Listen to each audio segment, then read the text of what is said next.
Ethiopian ambassador to the US, Seleshi Bekele, joins me now live from Washington, D.C.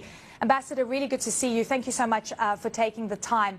And as we just mentioned, there was major hope during the ceasefire. There would be a negotiation, a peaceful resolution to the fighting. Could you take us through what kind of talks were being held over this time and what went wrong? Thank you very much, Eleni, for giving me the opportunity. In the run-up to August 24th, you remember in March 24, Ethiopian government declared a humanitarian truce-based humanitarian access, stopped the fight, and then this was maintained until August 24th, when TPLF once again started to reignite the conflict. This is so you're saying the TPLF reignited the conflict. You're saying that the TPLF reignited the conflict. So it wasn't a breakdown in talks. It wasn't a breakdown in talks. Is that what you're saying? Yes, it's not a breakdown in talks. It is basically the attack that was launched from TPLF. You can see, the level of invasion that was covering almost the entire northern Amhara region and that of Afar region in two directions first, then expanded to the 5 different directions. So in the run-up to August 24th, basically Ethiopia was working on the peace talk, established the peace committee led by Deputy Prime Minister and Foreign Minister, and many high officials prepared roadmap actually to sit together and make the peace talk happen. So and you must also understand that the TPLF is pointing fingers and saying that they are not the ones that reignited this conflict. And we know that this is a delicate moment, so, there's going to be finger pointing. But I'm curious, over this time, during the ceasefire, why didn't the Ethiopian government restore critical services? And for people to understand, we're talking about banking, we're talking about telecoms, we're talking about consistent access to electricity, where the reporting that we're hearing is that Tigrai was difficult to enter and get out of and almost impossible to send money to. I know aid agencies were able to send food, but I want to talk about critical services and why you didn't restore those. Look, this is in a warring region. There is no peace established in the Tigray region. Basically, the government was trying to work out actually a different way of restoring service until the peace gets established and permanent ceasefire established. And among those, you can see fuel was being supplied. Money was transferred through third parties. There were also other talks how to reestablish the other services like the electricity, telecom, and so on through third party. There was agreement with World Bank resourcing so that this could come into effect. For example, UNOPS can support those kind of reestablishing the state services. Yeah. Imagine how could you establish services when the other party is occupying and preventing the movement of normal civilians from Ethiopian side. I want you to take a listen to what the WHO director has said about the crisis and the severity of what people are going through in Tigray. I want you to take a listen, Ambassador.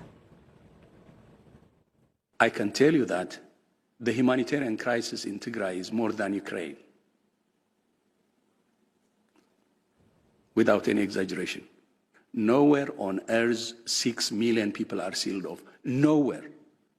From basic services, from their own money, from telecom, from food, from medicine. This is the worst disaster on earth as we speak. And this is an important statement coming through from Tedros. He also said that he can't send money to his family, and that he doesn't know whether his friends and family are alive or dead because he can't establish communications. Is that in your mind something that is top of your concerns for the Ethiopian government? Ethiopian government is equally, concerned for the people of Tigray as a legitimate and democratically elected government. The voice you were playing back to me is actually the former executive of the TPLF, not trying to work towards establishing peace, rather aggravate the conflict and simply siding. But he's the director of the WHO, sharing his personal thoughts and experiences. In this current conflict, he is not impartial. He is only talking one side. During the previous wave of attack of humanitarian wave in Amhara and the Tigray region, in Amhara and Afar region, he hasn't spoken a single sentence. When 2,000 schools, 40 hospitals, 453 health stations, 1,850 health posts were dismantled as WHO Director General. That shouldn't be impartial. He was always talking, using the media, the available instrument at his disposal for because people can't get access, right? So millions of people can't get access, they can't make phone calls, they can't get money. So that's why it's an important story, right? And that's why we're asking the question, will you be willing to restore services to the Tigray region? Because I want to go through the conditions that the TPLF has labeled out. Let's quickly go through them. I'm going to put them on the screen so that our viewers can see. It's essential services, unfettered humanitarian access, ending to war crimes. We can read them on screen, and end to war crimes, as you said, accountability for crimes and genocide, and restoration of boundaries. Is the Ethiopian government willing to look at these and agree with these conditions, or is there something in this list that you cannot deliver on? Look, Ethiopia is open for unconditional, no condition, to sit down and peace talk, and then even address the most challenging issue immediately.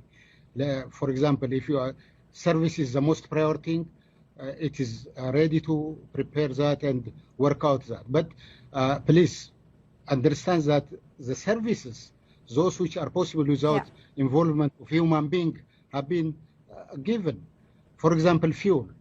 The fuel was transported to Bekele through the World Food Program, USAID, and so on, and it was deposited there. 570,000 liters were looted and used now for advancing the war into Amhara and the Afar region. This is not necessary for. I know that we've heard that there was alleged fuel, taken by the TPLF. But I want to talk about those other critical services. You say you've got no preconditions, right? So, and again, we go back to what are these negotiations, how the talks going? You've got nothing that you want to put on the table.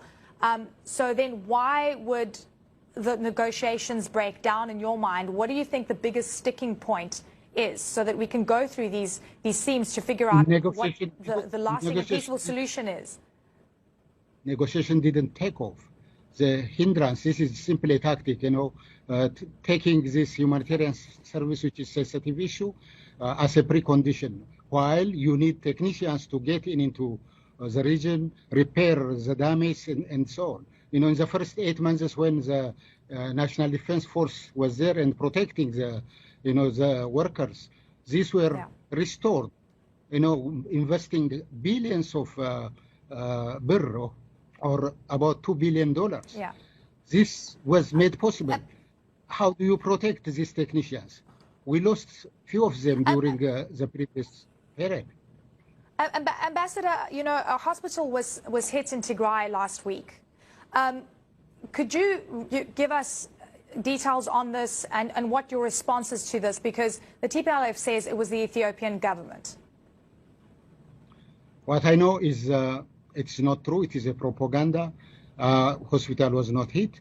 But what happened is actually... So who do you think did it? Let me tell you the real story, the human wave. The human wave invaded Amhara and Tigray and Afar region not in hundreds or thousands, tens of thousands were flooding and dismantling all the possession of people in Amhara region especially. villages were burned But down. I'm asking about the airstrike on a hospital. I'm asking about the airstrike on a hospital. Could you tell us whether the Ethiopian government was involved in that airstrike? I don't know where you get this information on airstrike, but I haven't got this information that the airstrike went into hospital, hitting hospitals. The hospital actually, the hospital tweeted about this and said, sorry, sir, Ambassador, just to give you context, I apologize for interjecting. We were showing visuals about this. The hospital actually tweeted there was an airstrike and it was struck down, and we're showing visuals of the destroyed building, and we can see the images here, and that was in Bekele. I want to quickly move on because we've got so much to talk about. Is Eritrea involved in fighting in the north? Not at all. We don't have information on that. We hear on social media, etc. TPLF has got this behavior of attracting, Eritrea to enter into the conflict by sending, some. Do you want Eritrea involved in this fight? Do you, do you condone Eritrean forces involved? And if they are, and not to your knowledge, but say they are, what will the Ethiopian government do? What is your then stance on Eritrea getting involved? Between Eritrea and the rest of Ethiopia, except the Tigray region, there is Tigray region itself. Ethiopia has no access to look at those issues you are alleging, but the truth is, inform TPLF not to provoke Eritrea. Missiles were thrown into them in the previous cycles. Now in this third cycle, again, if they have started, I don't know. Ambassador, I want to ask you, you're the ambassador to the United States and having conversations with the US as well. This has had a big economic toll on Ethiopia. From what we understand, you've lost some donor funding as well. What is the relationship with the US right now? You've had conversations as well with the Assistant US Secretary of State. Could you take us through what the messaging is in terms of creating a lasting peaceful solution to this? In terms of lasting peaceful solution, instead of appeasing this or that, tell exactly what is happening in this third round of attack. Condemn TPLF so that they come back and sit for the peace talk. That will be the solution for this difficult third round of war. We are discussing on various issues. Of course, we explain, a government which has got huge responsibility in terms of protecting civilians, protecting the integrity and sovereignty of the country. This is an attempt, an open declared attempt of dismantling Ethiopia. In terms of Ambassador, sorry, one last quick question. You say you have no preconditions. Would you want to see the complete dissolution, dismantling, surrender of the TPLF?